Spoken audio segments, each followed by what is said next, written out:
Olá, tudo bom com vocês?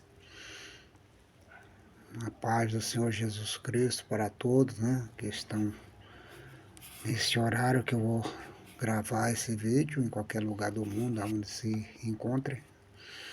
Quero dizer para vocês o seguinte, que a gente ultimamente, né, procura de alguma forma, de alguma maneira, né, tentar transmitir, né, a palavra do Senhor Jesus nesses últimos tempos, né, que nos resta na vida, como diz a palavra, talvez seja a última missão nossa na Terra, né?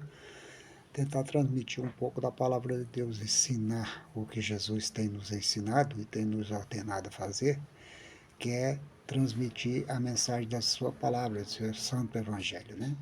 Glória a Jesus.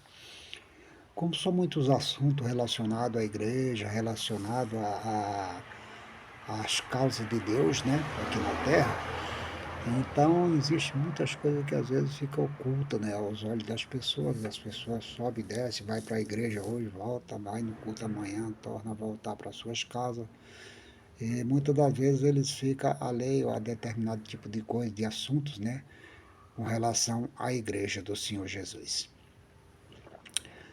Quando se fala em igreja, a primeira coisa que vem na mente é o seguinte, é se vê um templo majestoso, alguma coisa assim parecida, né, com uma igreja lá com aquela torre bem alta, né, igual existe aquelas capelas, né, lá na França mesmo, aquela capela lá da Santa Cecília, por exemplo, aquela uma que andou pegando fogo esse tempo atrás lá, né, na Capela Sistina que eles falam, né, lá na França, né, tem na Inglaterra, né, aqueles países medievais lá, aqueles países que foram os primeiros ali aonde que tanto o cristianismo, né, como o catolicismo, enfim, tiveram grande força, né, durante o período ali, porque também foi naquela mesma região ali que o Império Romano atuava na época, né, onde se deu toda aquela história, né, e principalmente a região da Palestina, que foi a região mais, né, acentuada, digamos assim, pelo Evangelho, porque ali existia um povo chamado judeu, né, que existia na época com os seus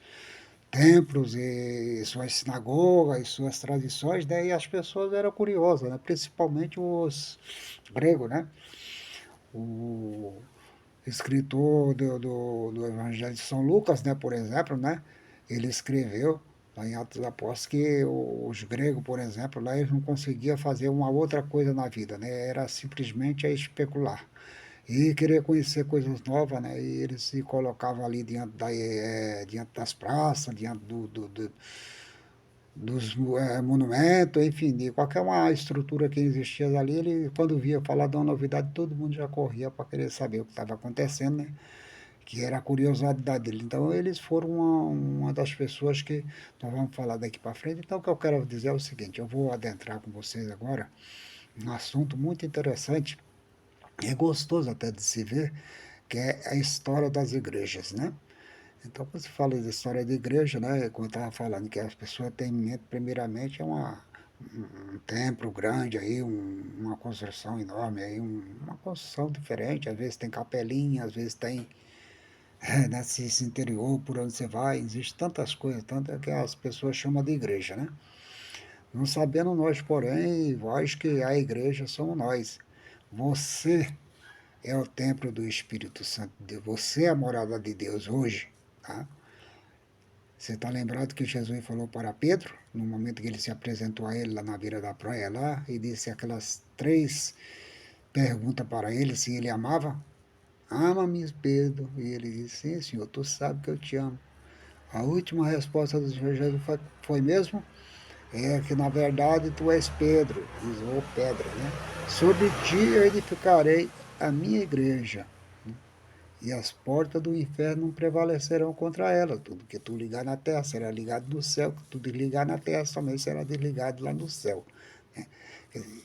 Pedro recebeu essa missão na época lá, né, do Senhor Jesus, mas nós vemos que depois essa missão era simplesmente ele como líder ali dos apóstolos na época, né?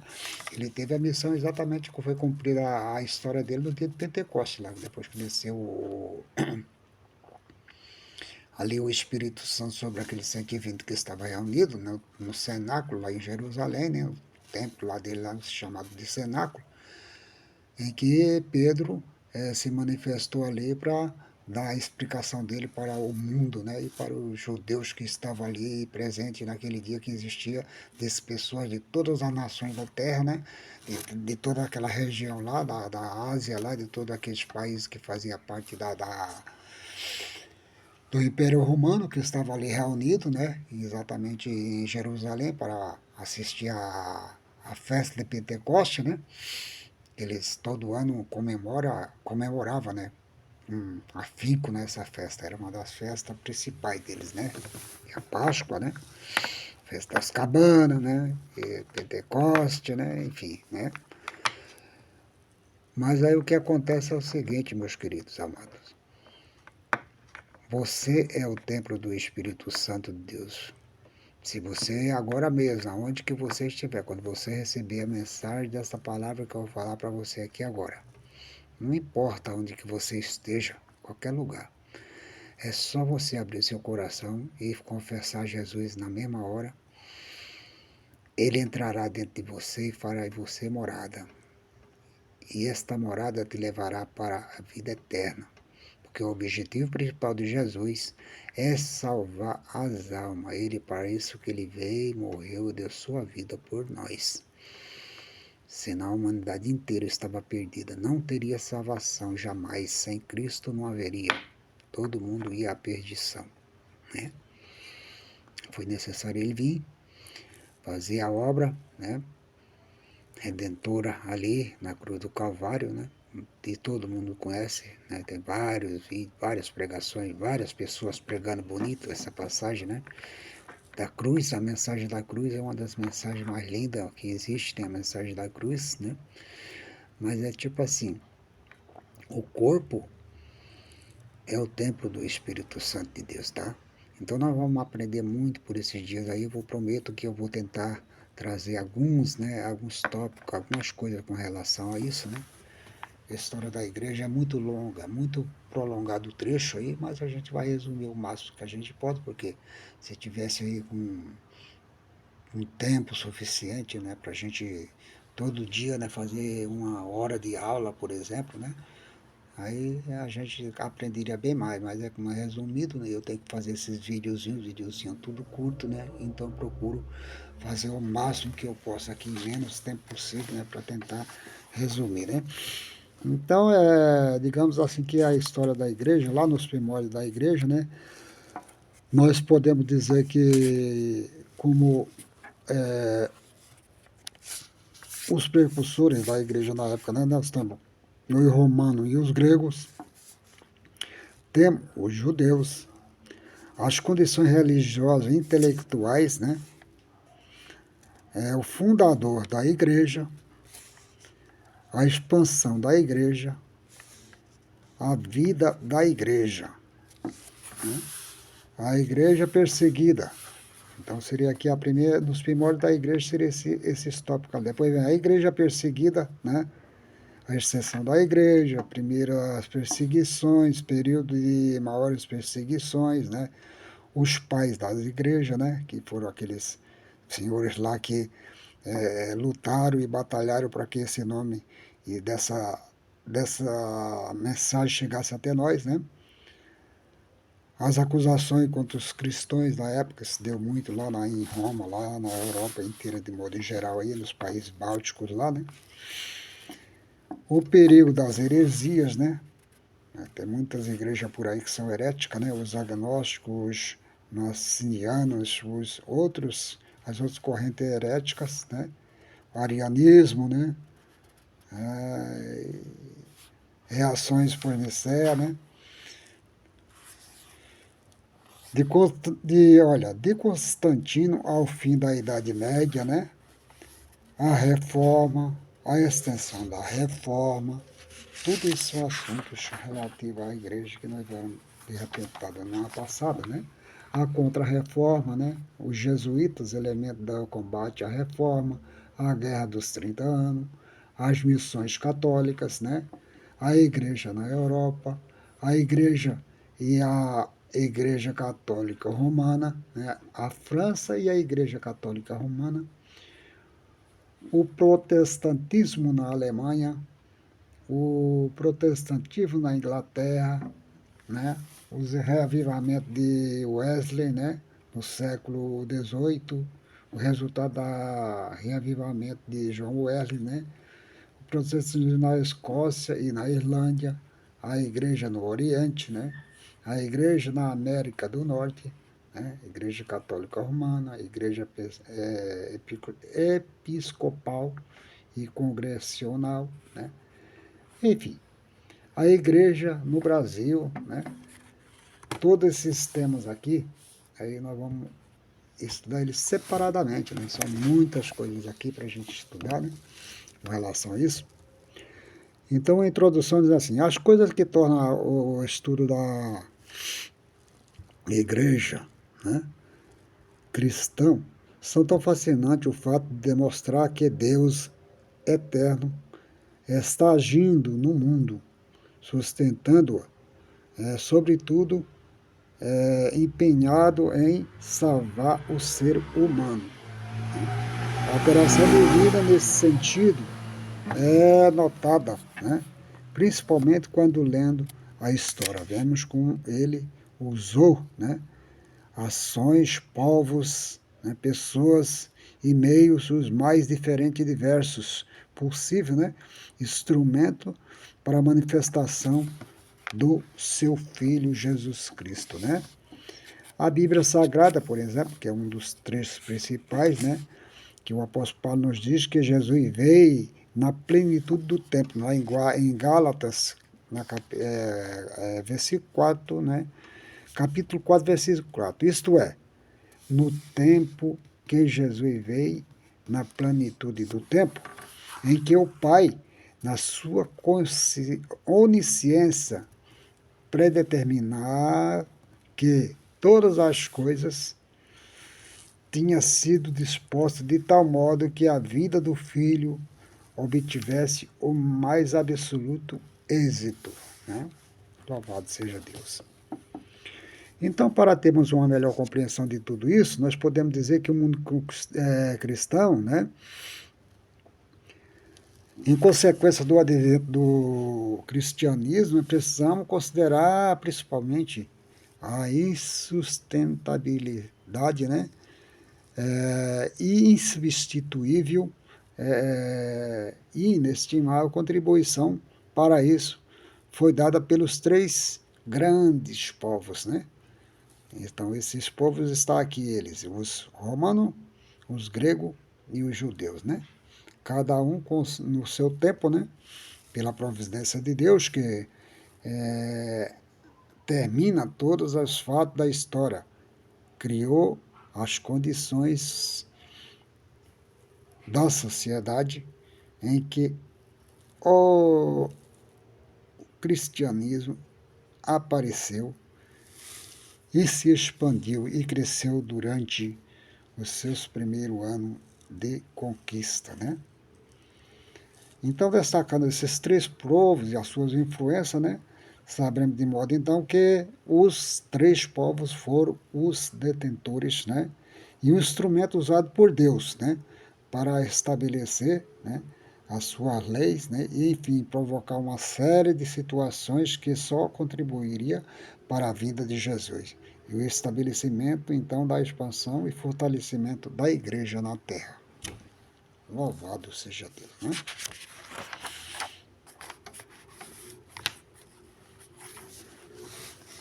Então nós vemos aqui os três povos, né, que contribuíram. Vamos aqui dar uma breve esplanada aqui só nos primeiros, nesses três. Dentre os três grandes povos que contribuíram na preparação do mundo para receber o Messias e inauguração da era da igreja,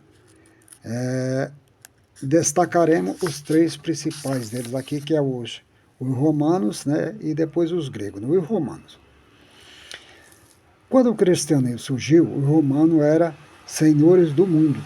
Assim considerávamos, apesar de não podermos nos esquecer que nesta mesma época havia inúmeras regiões do mundo fora do domínio, né, do Império Romano, porque a parte em que governava foi apenas O quadrilátero entre a civilização do mundo estava então realizada os seus notáveis progressos, né?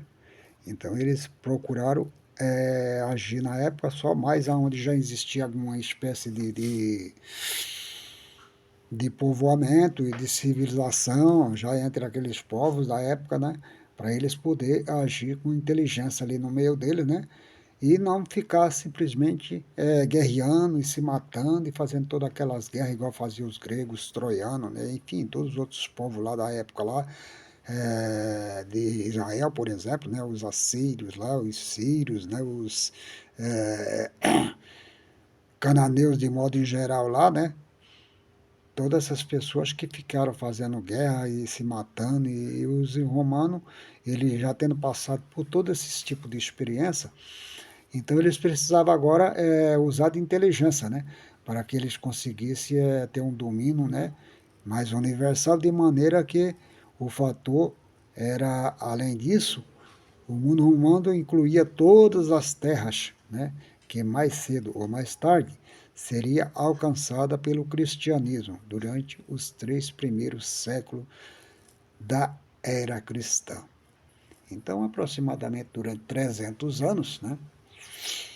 Que foi o período aí das grandes, né, dos grandes movimentos, das grandes coisas cruzadas e tantas coisas que essas que apareceram na época lá, né, entre os imperadores, né, e durante o ciclo do Império Romano ali com tudo, né, aquela coisa que aí depois aí chegou, depois do ano 300 e pouco aí que depois nós vamos ver para frente mais que foi onde surgiu o papado, né, porque então era só o imperialismo, só os imperadores ali, né, que tinha esse tipo de controle sobre a nação, sobre a igreja e sobre tudo, né? Foi o período aí mais difícil da igreja, foi exatamente nesse período, né?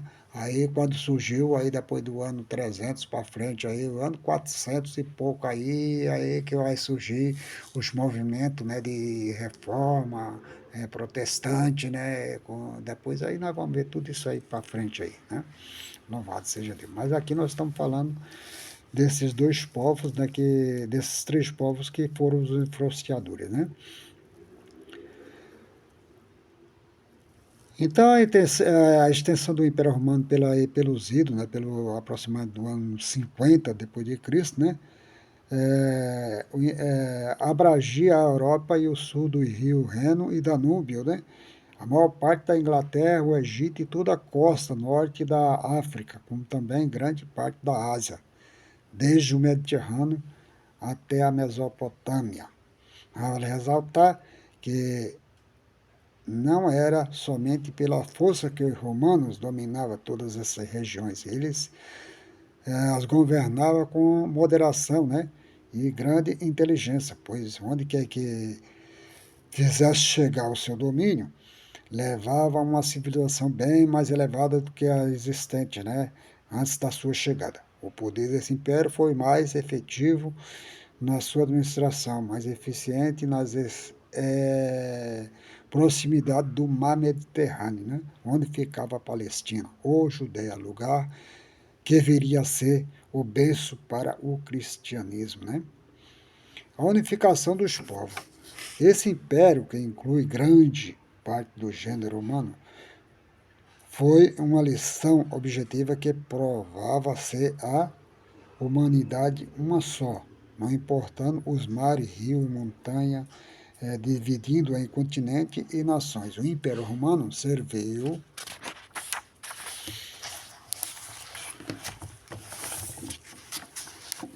para unificar os homens sob uma mesma bandeira, né, sob um mesmo governo. Além disso, as guerras foram abolidas, né, contribuindo assim para a disseminação da mensagem do Evangelho. É, o intercâmbio entre os povos, pela sua administração sábia, né, forte e vigilante, as autoridades romanas tornaram mais fáceis e segura as viagens e comunicação entre as diferentes partes do mundo, né, da época, sob o domínio do Império. Os piratas foram varridos, né, dos mares e os marginais das cidades e estradas, né, suas bem construída e conservada a estrada que contribui sensivelmente para a expansão do progresso e para que o cristianismo alcançasse as regiões mais remotas do tempo, né? Então nós vemos aqui um dos primeiros povos, né, que foram exatamente quem? Os romanos, né? Esse povo foi um povo que é, fizeram de tudo para a contribuição do evangelho, porque na realidade eles dominavam a terra, né, por grande parte da terra, que na época lá o pessoal pensava que eles eram dono do mundo, eles dominavam o mundo inteiro, mas não é porque as comunicações daquele tempo era pouca, né? Não tinha essa comunicação que nós temos hoje, né? E depois que veio o telégrafo, que veio uma série de essas coisas são tudo recentes, são tudo conquista, né, da humanidade de agora. Já no século XVIII, século XIX, século XX, né? Esses 3 séculos aí, século XXI. Agora estamos praticamente no século XXI, que seria o quarto século, né? Que a evolução da humanidade mesmo e dos países, enfim, todas as coisas se deu a partir do século XVIII, né? Nós vemos aí a partir do século XVIII, século XIX, século XX, século XXI, que é o que nós estamos vivendo agora. Então é assim que essas pessoas contribuíram na época, por ser um grande império, né, que estava ali dominando essas nações, né, eles ficaram na parte mais central ali da Terra, onde que existia mais desenvolvimento, mais riqueza, mais coisas ali que, no caso, por exemplo, as vias marítimas, né, que era o que eles mais usavam ali, era exatamente ali os gregos, na época lá, né, os fenícios, né, que foram os campeões de navegações e todo esse tipo de coisa, com os tiros lá, né, da época do rei de Salomão, rei Davi, né, que eles faziam parte desse tipo de cabotagem aí que levava e trazia mercadoria por toda parte do mundo ali, né? Para aquelas regiões ali. Então foi o desenvolvimento deles que fez com que o Império Romano também crescesse, né, na época por aí, por esse lugar. E onde eles chegavam, eles usavam a inteligência, né? Pegava e dominava sobre eles, só que na diplomacia, não era mais nada de guerra. Ele sabia que as nações também não iam meter a cara com eles, porque onde eles iam com um exército muito grande, muito poderoso, né? Com muitos é, cavalos e com muitas armas e com muitos tipos de coisas aí, então não tinha como resistir a eles. Os únicos que resistiram até o fim, que nos diz aqui, que nós vamos ver mais para frente, é os turcos, né? Os turcos foram ferrenhos nessa luta ali, não deixaram de maneira nenhuma eles invadir a propriedade dele, né? Então, vamos aí que depois deles aí vai vir, os turcos vai vir dominar, né? Os otomanos aí, né? Mas nós vamos ver mais para frente isso daí. Então, por enquanto eu vou dar uma pausa aqui, depois eu continuarei, tá? Falando dos romanos. Em seguida, eu vou começar a falar aqui dos gregos, tá?